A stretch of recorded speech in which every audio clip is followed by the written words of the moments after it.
This is cool. This is really, really cool layout. This to me is a car that you can actually just drive. If you reach it, if you're going to, it doesn't matter, grocery store. Yeah. You reach into your key bowl, you pull out Artura key, you don't think twice, you just take it. Got it. That's what this car is. If you're going on a mountain drive. Oh, look at this, the cluster moves with everything moves. So our binnacle, right? That's our very cool. So everything moves together. And the main reason is, if you notice where our mode switches are, it's an old fighter pilot term, HOTAS, right? Hands-on throttle and stick. So you never have to release the control surface to reach up and select your mode. So if your hand's here, you can just simply reach up and go through your mode select. So now when we switch modes here, is that doing suspension changing? That's just suspension. Left side is just suspension. Right side is just powertrain. Let's leave it in sport. Okay. And now, when is the hybrid going to kick in? Is it just cruising around town, or? So right now we're in track. So we'll start in track, and it's always on. And this is the parking brake right here? No. So actually, you can just pull the right paddle and light touch the throttle. It'll release the brake automatically because the doors close and your seatbelt's on. Oh, look at that! Yeah, it just does it. This is cool. So. Really good visibility too. Yeah, and you can see out the back of it, which is a kind of a unique thing for a mid-engine. That's true. For a mid-engine That's supercar. true. We'll head right here. Oh, actually, you go. We got about 20 minutes. Yeah, I know the roads. Perfect. Yeah, so very unique. I mean, obviously, you know, we understand that it's a hybrid, but you really have to kind of forget. So we're in automatic mode now. It's going to shift itself. Auto, it's just going to shift. It's the whole thing. Wow, I could feel the rebound of the shocks, but it feels good though. Yeah, so we put a lot of effort into our suspension. Wow. The carbon structure in this car is all brand new from the ground up. Okay. And it's more rigid than any other structure we've built before. And the main reason, or excuse me, one of the benefits of obviously having a more rigid structure is that we could use softer springs. Got it. Because everything in the middle, and the reality of it is, you want to, and this is all kind of again in ideal situations, you want to use the softest spring possible. I agree. Without bottoming out. Yeah, AMG, they overspring their cars, which you could feel it. Because they're heavy. Yeah. This car weighs 3,000 pounds, just a hair over. Really? Hair over 3,000 pounds, even with its hybrid stuff. Wow. It's a hair over 3,000. You know, and when you, so right now you're in auto manual. If you want full manual control, that's our button here, manual. And you'll see how it changes to M now. Okay, So got that's it. full manual control. It's never going to shift. You have to. So you don't even feel the hybrid kicking in. It's kind of like. And even right now, you're still not using it. Really? Yeah. So the reason I like track is here's your charge bar, here's your power bar. Notice how it's charging. Yeah. Okay, from driving. I also like the steering wheel's thinner. I prefer a thinner steering wheel. It's just because it helps a lighter grip, but you get more wrap on the wheel even with a lighter grip.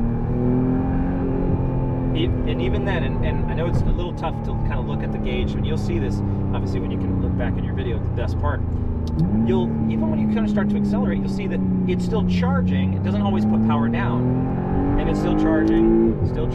Now it's putting power down. Now it's putting power. Now it's charging. So wow, this is impressive. So it's not. Again, it's hybrid strictly by definition because it has dueling. Right? It has two things working together. That's what makes it hybrid. But they work together very differently than every other hybrid that exists. This thing drives amazing. And we don't regen brake because regen brake messes with brake feel. We don't do that. Okay. If you're diving into a corner, you want your brakes to be consistent every single time. That's why we don't regen brake. I was looking at the Audi R8s, like the performance model. Yep, like the V10 Plus. They're great cars, but it doesn't have enough rawness to it. It's a little bit too refined. Yeah, they went a little more street car. Yeah. And then added just all of the super on top of that. But then if you look at the Huracan, you know, Evos or any of those, that's a same platform, but it's a much more raw experience. Yeah. So on your left side there, hit the up rocker on the left side, but let's go up to track mode and you're gonna see how the chassis becomes. Okay, now hold on. Yep, you're good. Just one press, it'll do it. And this is the stiffest suspension right here. Now you can feel that it's. Dude, it feels freaking amazing. But it isn't harsh because that's my gripe with a lot of manufacturers is in their track mode they make it harsh. This actually feels very similar to like a 488 compliance, the Ferrari. Yeah. The bumpy road mode, you know? But even then, and you know the road has The the bumps steering and is dips just so precise. because our car is light. Yeah, We this use is nice. hydraulic power steering. Oh, this is hydraulic. Yeah, Nice. that's what we're known for, and we're going to keep using it. Yeah. The hydraulic power steering is really what gives us our steering feel and feedback. We are seated very central to the wheelbase of the car. We are a little bit far forward from center, but more center located than some of our other vehicles. In 5 minutes, this thing, in my opinion, blows away an R8. I have Yeah. to agree with you. I really do. Wow. And plus, we do have more performance than an R8 as well. Yeah. And the cool thing too, again, when you kind of all comes back to the value, right? Because there are certain things that are absolutely worth more based off value. This car bases out at 233. Yeah. That width to 233. Are we using a brake-by-wire system? No. It's not a brake-by-wire. Okay. No, we just have a very lightly assisted brake because it gives you more definition. If you have a longer throw on brakes and it's a little bit firmer, Yeah. you can be more precise with that. So if I say, hey, give me 22% brake, it's a lot easier to get to 22 if you have more definition in the pedal. If the brake pedal is incredibly touchy or super sensitive or oversensitive, sometimes it's harder to get exactly the amount that you want. And a good case is, again, these cars are designed to spend time on the racetrack. So a lot of how they drive, a lot of the control surfaces are tuned for track driving. If you're diving into a corner hard on the brake pedal, your body is being pushed forward, right? Yeah. If the brake pedal is oversensitive, guess where my body is pressing in? I may push the brake more than I wanted to. Exactly. So here's kind of a trick thing, because we're kind of rolling and we found a bit of traffic. Press down here 3 times. 1, 2, 3. Let's just... This will be now electric? Full electric. So now that engine just kicked off. Yep. The engine's off. Wow. Now how far of a range can you go full electric? Right now it's telling us 18. 18 miles. Yeah. Wow. But again, you think about the battery in this car is less than 1/10 the size of your average Tesla. Now, do you have to charge this every day? No. You never. don't? Well, we've just been driving it, and in track it tells you percent. So what made the motor kick on? The speed? I track mode. Oh, you did. Okay. So we're at 98% battery. Cool. And all we've done is drive it pretty enthusiastically. Yeah, yeah. And we're at 98%. We left with 92%. Okay. Or thereabouts. I couldn't remember So exactly. it went up a little bit. But it charges from driving. Again, look, you're just driving and see how it's charging. Smart. But now if you go back down to electric mode, and just that simple, you can turn it off, turn it on, no drama, no kick, no big push, no, it's just seamless. This is cool. It's absolutely seamless. This is really, the technology, very impressive. So now, obviously in electric mode, you're talking, it's economy car performance. Yeah. Because this is the assist to the engine, but it is powerful enough that we let it drive the car in full electric. Yeah, this is not going to give you like a 0 to 60 sprint of like 2 seconds. No, because this isn't a battery-powered large electric car. Exactly. Right? This is an assist, but it assists and it works so well, and it was engineered so well that you can utilize it fully electric, and it will let you do this to 80 plus miles an hour. Really? You can drive on the highway. 80 plus miles an hour. Look at that. A good use case, and especially being as close as we are to the city, if you pop down into Manhattan, this would be great for the city. you put it in electric and you're putting through the lights. Yeah. You get out of the city, you fire the motor back up, a couple presses, fire the motor up, boom, seamless, back on and off you go. See, this technology, I'm all for it. I don't want a full electric car. No. Because there's just no soul to that. No, and they're too heavy. Yeah. They're too heavy, because here's the real thing with it is, as cars gain weight,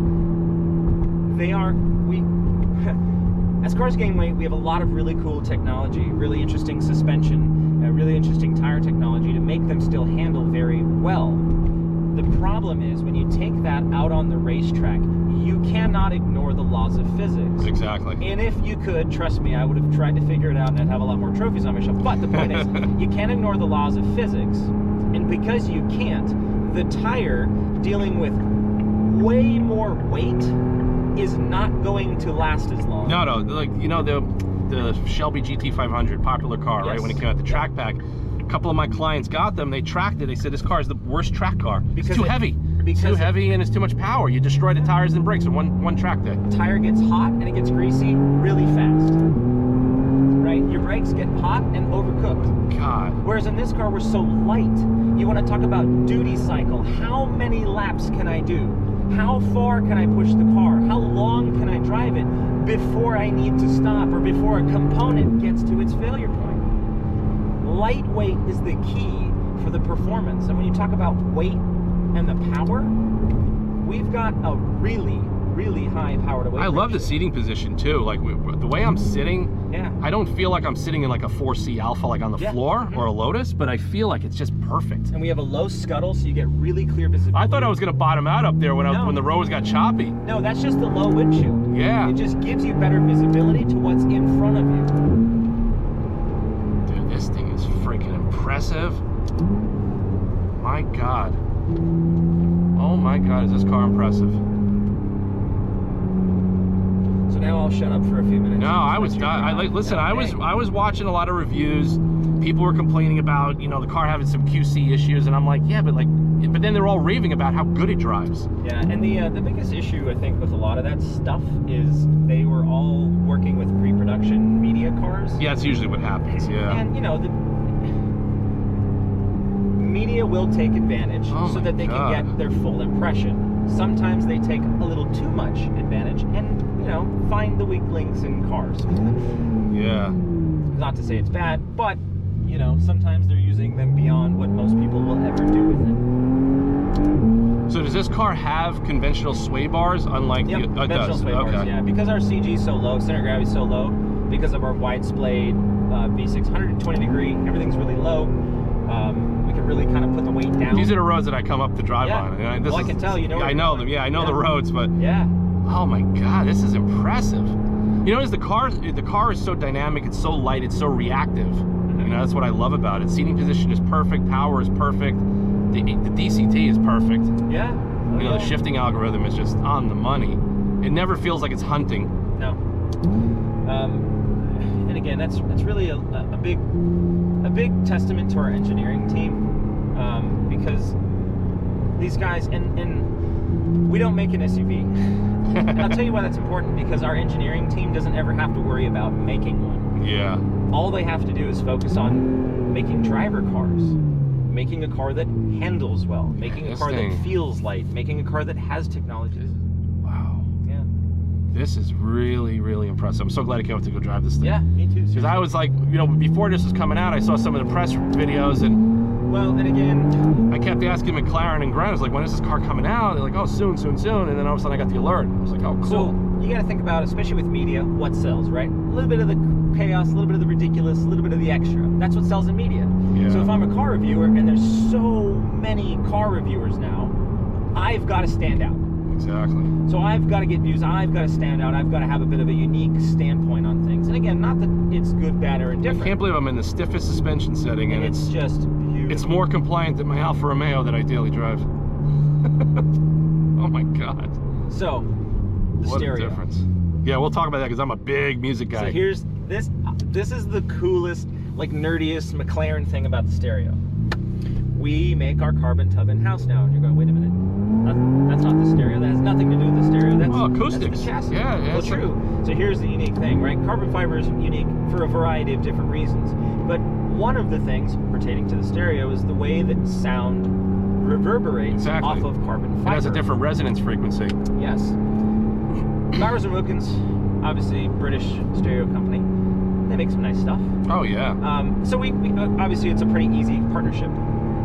Because we're making the carbon structure in-house now, we're doing little things like using the voids in the carbon structure as the speaker box. Gotcha. I'm gonna just make a U-turn here. Yeah, that's fine. If I can. Let's just loop it around. Okay, we got a red light. Let me just turn this around. Seems like you're getting a lot of technology for the money compared to what's out there. You know? And that's the thing too, is, you know, a lot of folks, like for instance, $296. That's 3 times the price almost if you could get one. Yeah, and you know, people go, what's twice the power? And I go, yeah, okay. You don't get scissor doors. You don't get scissor doors, right, or dihedral doors. The 0 to 60 is the same. because you can't use that much power. And of course I have no service here, which is wonderful.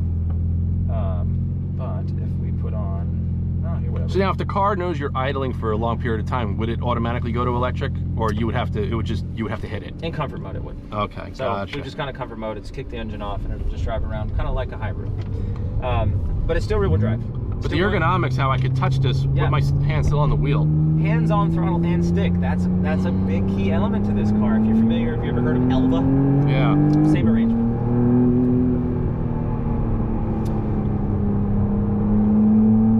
Yeah, this is one of those cars that I think if you get in it, it really sells itself with the technology and the dynamics. It's that good. I'm telling you right now, I get to drive a lot of cars. Yeah, no, I do too. This is nice. For me, the nice thing is because we're not on the sales team, we're on information. Obviously, we're coming from corporate side. Yeah. We're bringing the cars to people to just share them. No, that's great. I appreciate the knowledge. Just like sometimes you get the salesperson, they don't know much about the car. I know. Yesterday. You know, that's the worst thing when you go in to buy a car in this bracket. You're with someone that doesn't have the knowledge. Yeah, they got to look it up. They shouldn't have to do that. Exactly. They should be very motivated. Know your product. Anyways, and I don't, that's a whole nother story. And we go back and forth with that all the time with some of our dealers, but that's why we're here. We want to give information. We really are making it an absolute piece of cake with this car for some of our sales team, because it does sell itself. And honestly, it's, it doesn't actually require them to really know much more, because all they're going to do is say, look, I'm going to put you in the car, drive take it out for an hour. But everything seems pretty user-friendly. Like, it is. just to user-friendly. Pick it up. It's very simple. It's very It's not like a Mercedes or a BMW where you got to go through all the menus to do anything. Yeah. A big challenge of designing stuff like this is you go, well, you always think, oh man, it's so hard. It could be easier. And then I always kind of challenge my own self when I go, well, how could I make it easier, right? And I go, actually, it's kind of hard to design it to where it is more intuitive, right?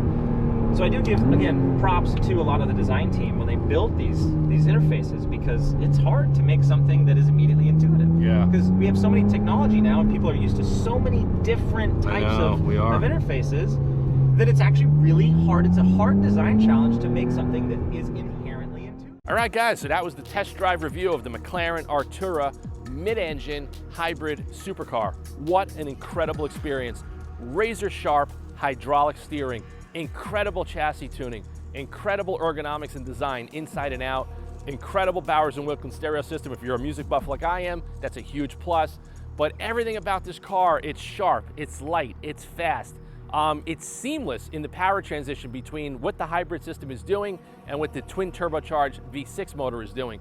It is absolutely incredible. The grip, the braking, the steering, the feedback, the visibility front and rear, everything about this car was absolutely exceptional. The way I would sum it up, take a Porsche GT4, take a Lotus Elise, and take an Alfa 4C. Combine those three cars with a ton of more horsepower, hybrid technology, cooler ergonomics and tech, and that's going to be pretty much what a McLaren Artura is. I would absolutely love to park one of these cars in my garage and in my stable, and I would daily drive it. That's how damn good this car is. So thanks for watching this video. Stay tuned for more content, and I highly suggest if anybody, go test drive the McLaren. It is that damn good. And I think it's going to be the most fun out of some of these cars that are on the market today. And it really blew my mind. So thanks for watching. I'll see you guys in the next one soon.